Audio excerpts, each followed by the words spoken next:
What's good, tribe? You know. So before I get off into my reaction, I was, you know, we talk about. I was in Instagram, and we speak a lot about young men and the effects of the powerful effects of fathers being in their children's lives. Listen, um, we see the effects of young men not being raised by their fathers. We see what it looks like when young men kind of just go their own way, as opposed to young men who have real direction, real purpose, and real passion behind that purpose. And just the video I'm going to show, right, that I want to react to, it seemingly is cute, right? On the outskirt of it, it looks cute. It looks like something you go, oh, that's he just whatever. It's no big deal. It's these it's these moments, y'all, that look cute. They look like they're harmless. They look really innocent on the surface, but reality, there screams a louder need for or a cry for help, right? So, you know what? I'm just gonna play the video, then I'm gonna give you my reaction. Let's pull this up. Yes. Let's start it over, y'all. Hold on. Let's start it over. I would. But it's stuff to eat, and you're gonna stab me over some pizza? Are you serious? You're gonna kill me over some pizza? Yes. I would. So, what I want y'all to, here's the thing, y'all. Obviously, this child is upset about his pizza. It seems trivial, like, oh, boy, it's just some pizza. You'll be fine. But what if that was a gun? What if that was something other than what he had in his hands? What if it was, what if it was a gun? What if it was a gun? See, here's my theory.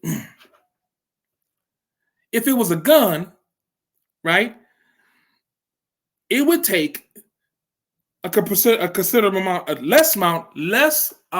would take less aggression to use a gun as opposed to using a knife, right? So the actual knife, because the child may not have access to anything else, the knife may seem more comfortable to him. Let me change my light, y'all. Excuse me for a minute. I don't like that lighting. These little ring lights, I mean, they're good lights, right? But they're not as consistent as I would like them to be. I'm sorry about that, y'all. I'll edit that out. I'll try to edit that out anyway. And so, if that child had anything other than what he had in his hands, what would the situation have been? And legitimately, is he that upset enough to really harm someone else over some pizza? He may have been. This is clearly a child who lacks guidance and discipline in his life. When men raise, here's the thing, y'all. My content is about teaching men how to become best version of themselves. When men raise boys with discipline, structure, right, and give them a purpose behind that discipline and structure, it gives them a direction. You would be amazed at how many young men exist or young men living today have zero to no direction in their life. Zero to none. And as a result of having no direction in your life, you wander the world aimlessly trying to figure out, what do I need to do with myself? This is a clear example of somebody who, now, could I be blowing this out of proportion? I could be. But I believe this is a deeper, a much more severe cry for help that's not being heard or even seen.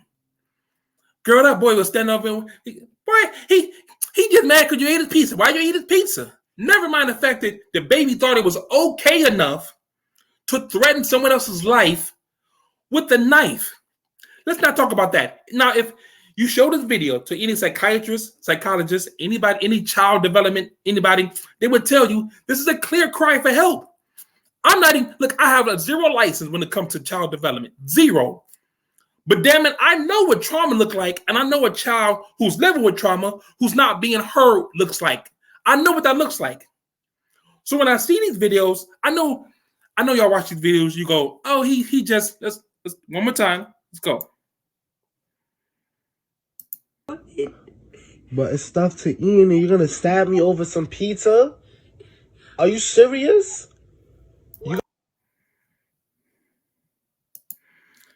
That boy face said, in that second, that boy face said, obviously I'm serious. I'm standing here with a knife.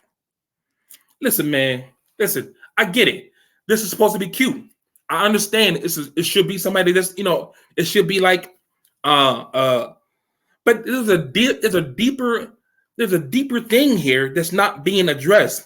Because, again, on the surface, it's just some baby crying over his pizza. But reality, this is a human being crying for help. I need to be heard. I need to be seen. Clearly, y'all don't see me. You ate my pizza. I want my pizza. Clearly, you don't see me. Clearly, you don't respect my bounds. Clearly, when I tell you something is valuable to me, you don't respect it, so you don't respect me. Now, how can I say all these things? How can I just assume that that's what this baby is saying? My mother one time, my mother passed this year. I went out. My mother one time, when she was alive, I was maybe 13, 14 years old. I had just bought a fresh outfit. And back in the day, there were these shoes called Dope Mans. If you are from the east side of the country, you remember Dope Man. Dope Mans were like Nikes. They were like some kind of like, they had really soft sole shoes, or really soft soles. And the body of the shoe was like a kind of mesh material. It was really, really like quality. It was like, it wasn't the best quality, but they were really, really comfortable. So they weren't like made for running or sporting. They were made to just walk around. Like they were like almost like a house shoe. There was a gym shoe. It was really, really stylish, right? They were $150 back then, and this is the '90s. So $150. Oh no, this was the '90s. This is the '90s. So $150 was really something. So while I'm 14, 15 years old, I buy this entire outfit. It cost me maybe $500 for the whole outfit.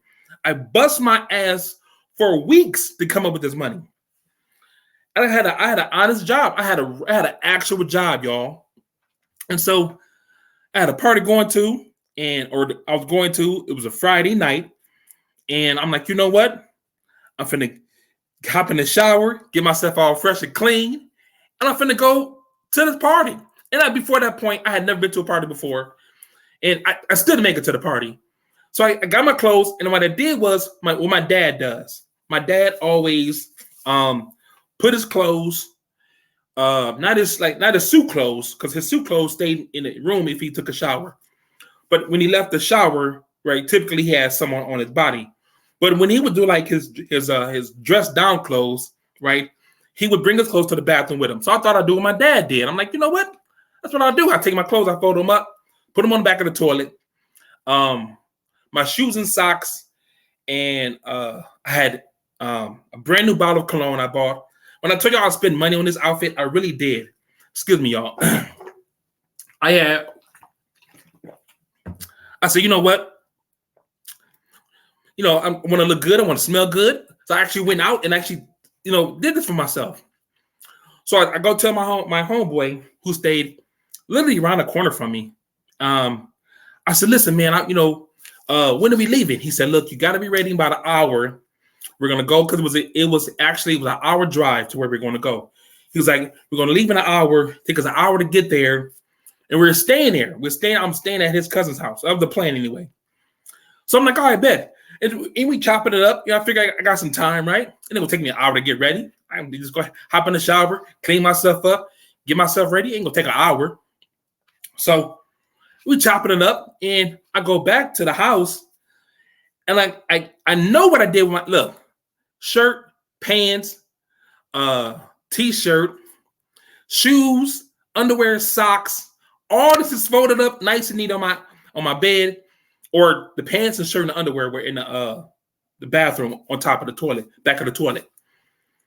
Everything else is on my bed, folded up nice and neat, right? And I'm trying to get in the habit of like organizing my space and things of this nature. When I come back, all my stuff is gone. Everything. And I was hurt. I was so hurt behind that. And I remember feeling like I wasn't loved. I wasn't respected.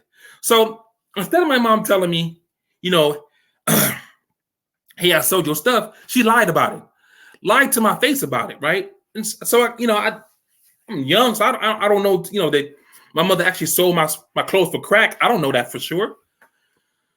So I'm dumbfounded. Like, I don't understand. Like, I know I put it here. And I tell my boys, like, look, like, I don't know what happened, man. And so the stuff is so brand new. It still had tags on it. That's how brand new it was. And I was like, well, don't worry about it, man. I work the next week and I get some more. Happens again. This time I bought, they had these cross color crazy shirts and cross color jeans. Now, crazy shirts and cross color jeans were kind of like, they were like very like loud in color. And crazy shirts had these weird, odd designs on the crazy shirts went for like $150. And I'm like, you know what? I got to get one. And they were like a polyester. They were really airy and light, but they came really long, right? Because I like how long they were because I was, 6 feet. So I'm 6 feet tall. So I need to be, in school, I'm, 5'9", 5'10", 5'11", 6 feet. So I needed a long shirt. And I remember, thinking, okay, I same thing, right? So this time I hang the shirt up in my room, in the front of my closet with my pants. And so I got my stuff ready. Stuff will hang on my closet. Outfit ready. Got my cologne again. I got my shoes again. Another $150. And the pants are like $100. Like I spent almost $700 on this outfit. I was so proud of myself. And again, I leave, right? Not thinking nothing of it, right? Come back, it's gone again. This time I don't even ask. This time I realize they're gone. I don't even ask. Got you. And I remember feeling like so defeated and so beat down by that, y'all. So when I talk about knowing what this child feels, I understand that. Now, granted, here's just some pizza, mine's some actual clothes that I had worked for and paid for with my own money. But the thing is, as a child, you have no power. You are powerless against the world at large. And what happens to young boys who go through life, feel like they don't have power, they have to find it in some other kind of way. And so ultimately, most young men, like myself, get violent. And I was extremely violent. I spent 2 years in prison. For those of you who don't know, I spent 2 years I went to prison twice. I spent a total of 12 years in prison. 8 the first time, 4 the second, 4 years, 8 years the first time, 4 years the second time. And that was almost like 20 years ago. And it's one of the things where when you see it happen, it looks cute. Like it looks like, okay, it's not a really big deal. But the amount of disrespect you have to feel enough to really want to take someone's life is sad, man. When I watch this, let's put this one more time. Put this up one more time, y'all. When I watch this, you can see like he's crying tears.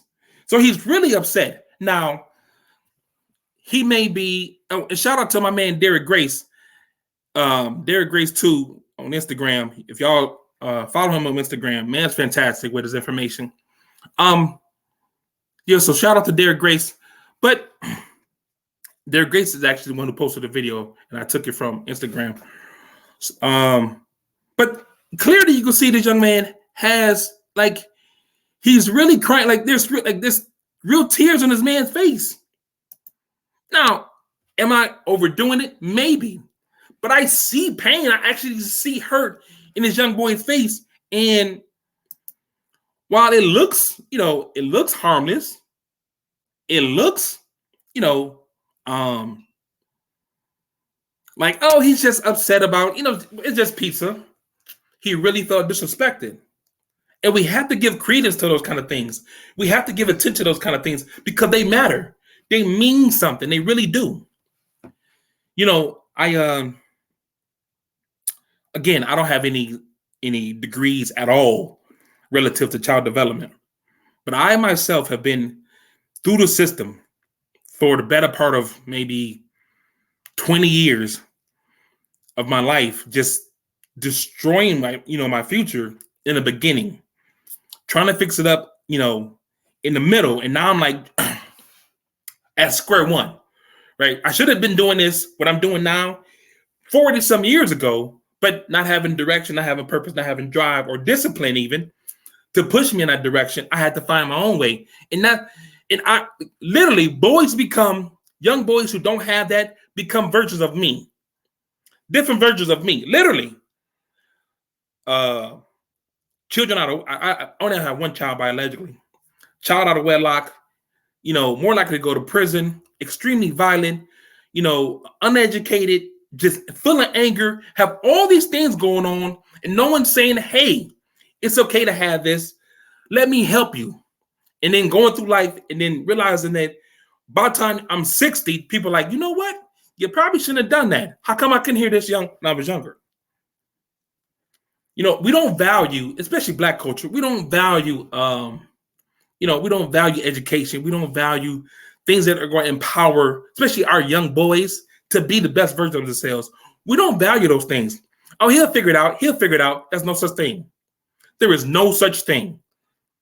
Look, y'all, I'm going to cut this short. I don't want this to be a nice long video, but I want to bring y'all this attention to the front because I want it to be understood that while these incidents seem small and minute, they're a small illustration of a much larger picture that needs to be talked about. I'm out, family. You know.